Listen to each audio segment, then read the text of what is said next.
D'accord. Qui doit accuser? Qui doit accuser? Oui. Dans quel contexte? Par rapport à ces rapports-là, li ngay wax. On en a marre. Qui doit accuser? Les accusations viennent d'où? Est-ce que tu sais que les accusations viennent des hommes politiques? Oui. Ils viennent des hommes politiques qui parlent. Looloo fi ne. Des gens qui sont dans les médias ñooy taxaw di accuser nit ñi sans preuve, sans fondement. Pour diaboliser des gens, pour mettre en mal des gens contre la population. Mais d'accord quand même. bàyyi ma terminer Allez, grand gis nga rapport su génnee tu es un intellectuel lire ko soo liiree rapport bi ba mu jeex est-ce que di nga accusé ti fii ku fi lire rapport rek dootoo accusé ti ku lire rapport laa la wax dootoo accusé ti Parce que. Mais par contre, moi, j'ai pas le temps de lire 41 rapports. non raison pour laquelle les gens sont dans la supputation. Moi, j'ai pas le temps pour ça, franchement. Cheikh gis nga li ñuy wax ni yëpp supputation la lu ñu def ci mémoire u sénégalais yi la lu ñu def ci boppu sénégalais yi la muy rapport IGE muy rapport Cour des comptes muy rapport leneen ak leneen li ñu def ci boppu sénégalais yi la amul benn rapport bu taxaw ne dans la gestion par exemple de Mimi Touré def na détournement amul elle l'a dit son avocat l'a dit ici et pourtant dans le rapport de l'IGE les gens qui sont contre elle ñu ngi naan def na détournement. Au Conseil économique. Oui te amul le rapport de l'IGE n'a pas montré n'a pas dit les rapports nit waaye yow amul benn rapport bu taxaw ne Cheikh Kane def na détournement de deniers publics amul. Mais est-ce que mais il y a des rapports quand même qui ont demandé des poursuites? amul benn rapport non mais. rapport Cour des comptes ni mu demande de poursuite par rapport à la gestion sur la Covid c'est pour 60 milliards. Pour ñu def ay poursuites. Sur 60 milliards. Oui. Mais soo déggee Sénégalais yi dañ naan sàcc nañ suñu 1000 milliards. Ouais, mais peut-être yëgul 1000 milliards. bàyyi ma terminer Non, c'est c'est parce que loolu tax ma ne la ci ay supputation ñun homme acteurs politiques yi ñooy dugal loolu ci xelu askan bi ba askan bi da lay romb nga jënd oto ñu ne la sàcc nga ko. Est-ce que tu comprends? C'est ça la vérité. Mais léegi justice mu ngi fii quand même le procureur. Maintenant le juge est-ce que tu sais que depuis Macky Sall des gens sont en train d'être entendus dans cette affaire am na ci ñoo xamante ni versé nañ xaalis xam nga yow loolu. yëguma ko. Il y a des d'âge qui ont mis de l'argent sur la table. Contre rapport yi. Sur les 60 milliards. Oui.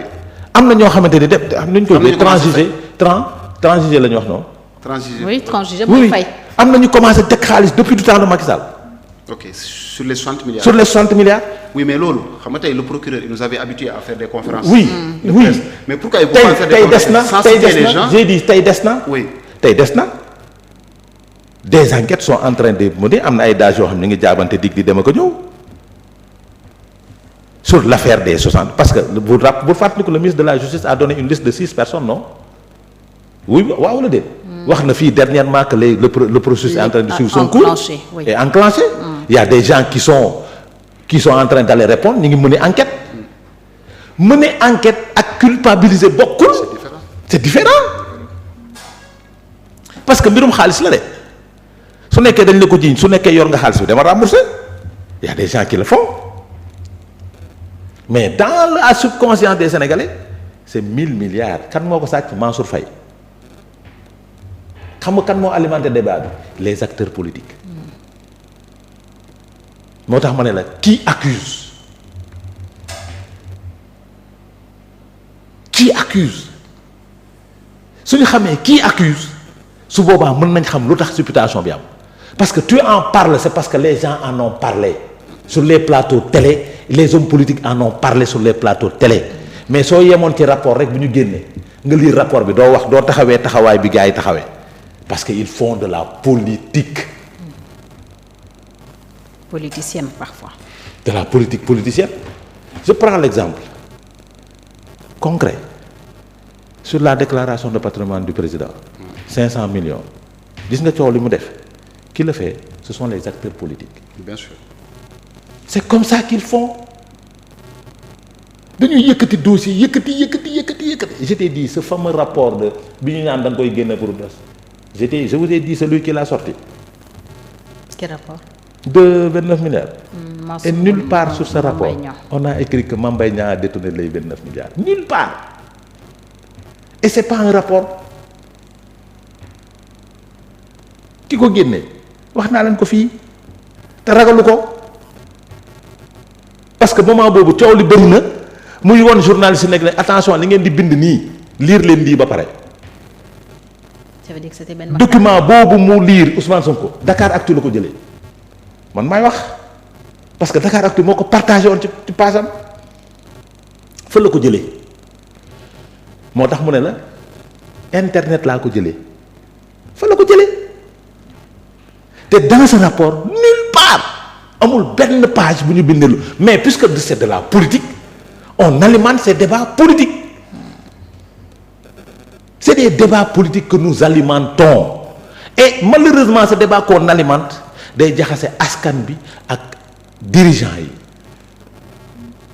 tey pour nga mën a dindi ci xelu citoyens sénégalais yi que gars yi sàcc ñu alalu réew mi dina jafe trop parce que gars yi ko ci def l'objectif visé c'est de mettre en mal ces acteurs-là tey ils sont arrivés au pouvoir ils ont vu autre chose que ce qu'ils disent man maa la wax lii Cheikh ils ont vu autre chose que ce qu'ils disaient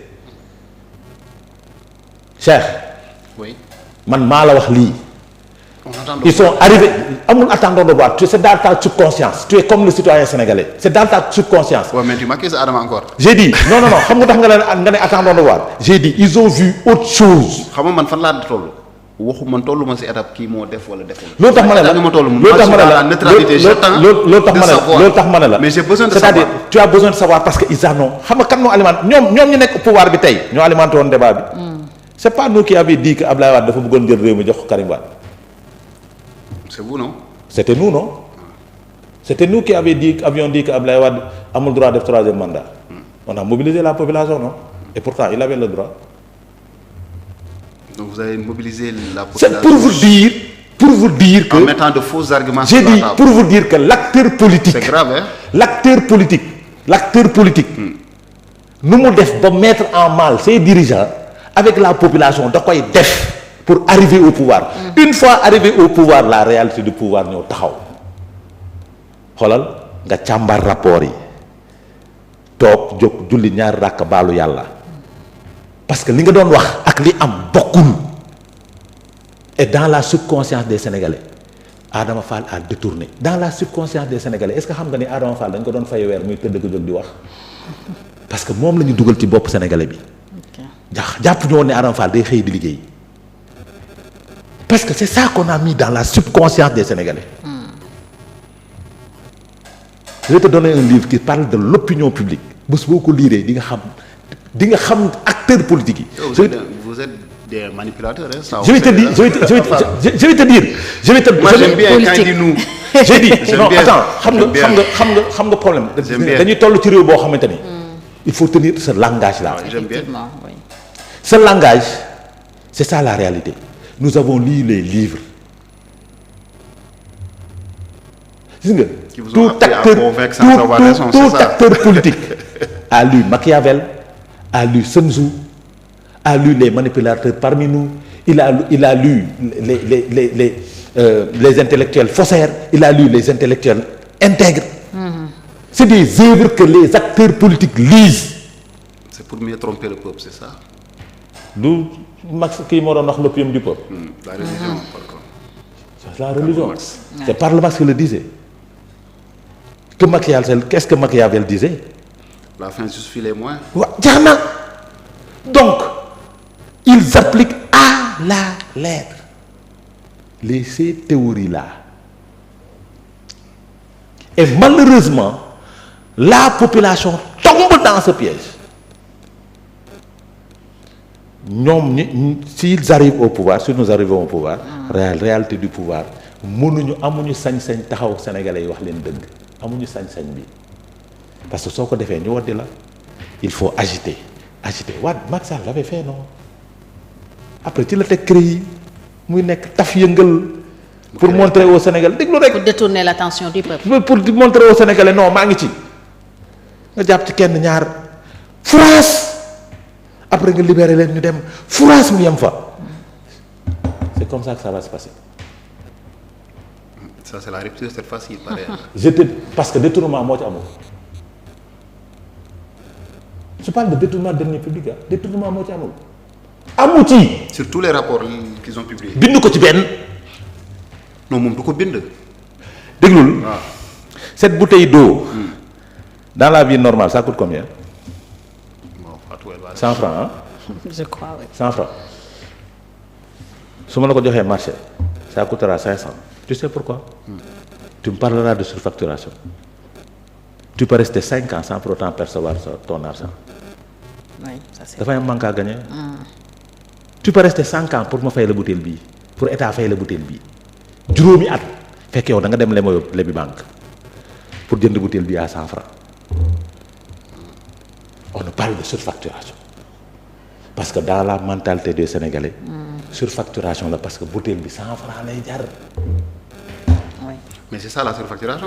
Maintenant mais parfois tamit Adama différence yi ci am c'est énorme. est-ce que tu sais que le fournisseur qui reste 5 ans pour percevoir son argent sur cette bouteille tu sais combien il a perdu xam nga ko il a perdu plus de 600 francs ku nekkul ci marché ku nekkul fournisseur dans les ministères wala dans les directions doo ko xam des fois ils sont acculés par les banques pour ñu fay ñuy daw di topp DG pour mu signer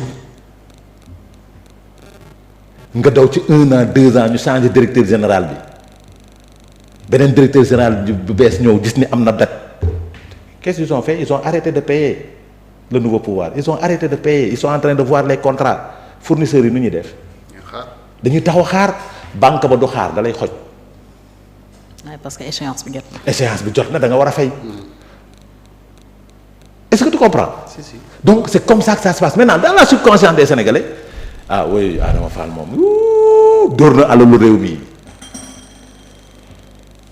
donc sur cette affaire man damay teey tout le temps parce que dama cee jàng damaa jàng du temps de Wade damaa yuuxu Wade tam leen dëmm tam leen sàcc tam leen nangam quand je suis arrivé au pouvoir j'ai vu que liñ doon wax yëpp ay waxi kas naka sa kandang laa